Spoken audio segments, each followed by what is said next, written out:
Nishant says, can UPI replace SWIFT as some countries have started adopting it? And Swastika says, can the SWIFT be replaced by India's UPI to counter Western economic hegemony? So, what is SWIFT? SWIFT is a means of transferring money from one bank to another, from one country to another. It's essentially a private uh, company, I believe, that charges money for all the transactions that you do. So Swift can be replaced. It's not very hard to create a Swift like system in India, in China, in Russia, in some other country. The main problem is to get lots of other countries to adopt this system. That's the main thing. So right now Swift is controlled by the West.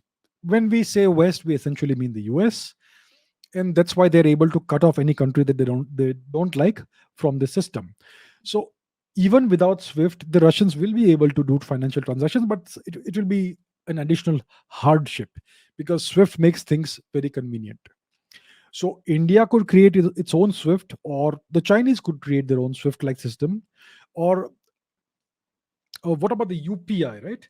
The UPI is not exactly a Swift like system, it's a different kind of system, but you could enhance the UPI system and bring it into the kind of ability or capabilities that Swift has. It's certainly something India can do. The only thing is, how many countries can you get to adopt this system?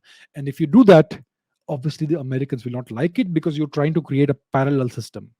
So India has to consider all these things. Right now, we are still not strong enough to stand up to the US. We are still a small $3 trillion economy, right? So India has to wait. India has to work hard. India has to bide its time. India has to right now keep its head down, not try and antagonize the big powers, and build up its economy to at least the level of $10 trillion. So the replacement for Swift can be created. It's not very hard to do that.